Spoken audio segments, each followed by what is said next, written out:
नमस्कार, आपके अपने डिटेक्स एक्सप्रेस यूट्यूब चैनल पर आप सभी का एक बार फिर से स्वागत है। जीएसटी में 1 अक्टूबर 2025 से होने जा रहे हैं 3 बड़े बदलाव, जिनके बारे में आप सभी के लिए जानना बेहद ज़रूरी है। इन सभी बदलावों के बारे में हम वन बाय वन चर्चा करेंगे ताकि ये सभी बदलाव आपको क्लियर हो सके।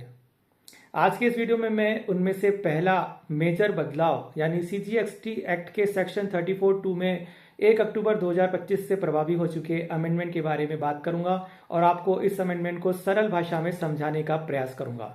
तो जुड़े रहिए इस वीडियो के अंत तक, क्योंकि इस वीडियो में आपसे एक बेहद ज़रूरी जानकारी शेयर की जाने वाली है।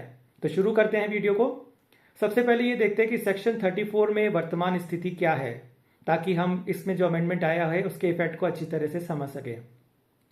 अभी तक नियम यह है कि अगर सेलर ने ज़्यादा टैक्स वसूला हो या शॉर्टेज हो या फिर माल रिटर्न हो गया हो तो वह क्रेडिट नोट जारी कर सकता है।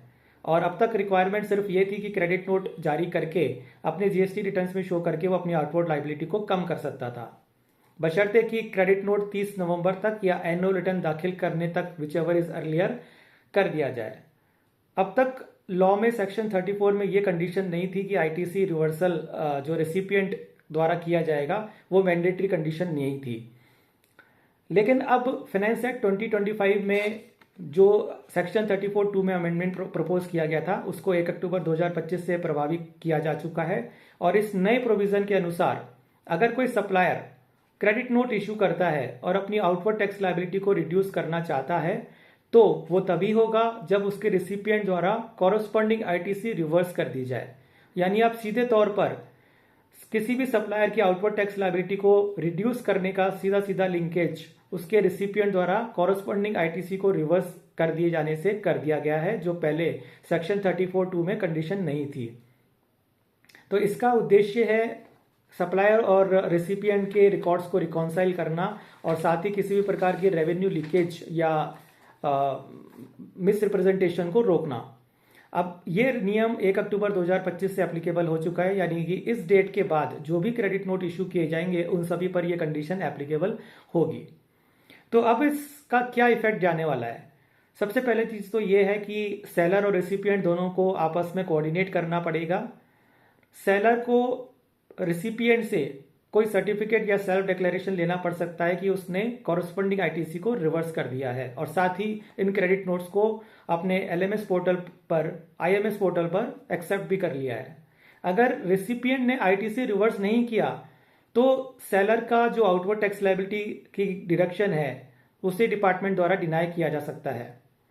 यह बदलाव ईआरपी और अकाउंटिंग सिस्टम्स में भी सुधार की गुंजाइश करेगा।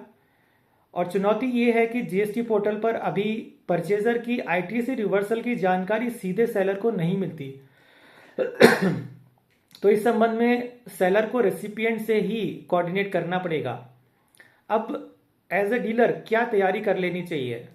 पहली बात, आप अपने रेसिपिएंट से कोऑर्डिनेट करें, उससे संपर्क में रहें और जब भी क्रेडिट नोट्स इशू करें उससे सेल्फ डिक्लेरेशन या सर्टिफिकेट लेना ना भूलें कि उसने कॉरस्पॉन्डिंग आईटीसी को पोर्टल पर एक्सेप्ट और रिवर्स कर दिया है, क्योंकि इसका इफेक्ट बाद में आपके जीएसटी रिटर्न में जब आप आउटवर्ड टैक्स लायबिलिटी को रिवर्स करेंगे तो उस पर पड़ सकता है। साथ ही अकाउंटिंग सिस्टम को अपडेट करना पड़ेगा, अकाउंटेंट्स को ज़्यादा विजिलेंट होना पड़ेगा ताकि आईटीसी रिवर्सल्स को ट्रैक किया जा सके। और पॉसिबल हो तो आपके रेसिपिएंट के साथ आपके जो गुड सप्लाई के कॉन्ट्रैक्ट्स और एग्रीमेंट्स होते हैं उनमें आप एक नया क्लॉज भी इस संबंध में जोड़ सकते हैं।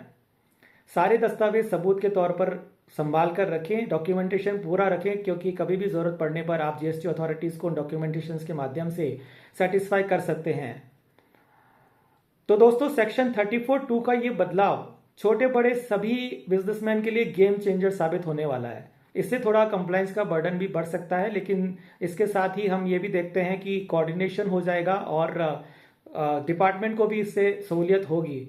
और इस कंडीशन के बाद सप्लायर और रेसिपिएंट द्वारा जो आईटीसी का credit note and ITC reversal का कॉरस्पॉन्डिंग है वो रिकॉन्साइल होने में मदद मिलेगी।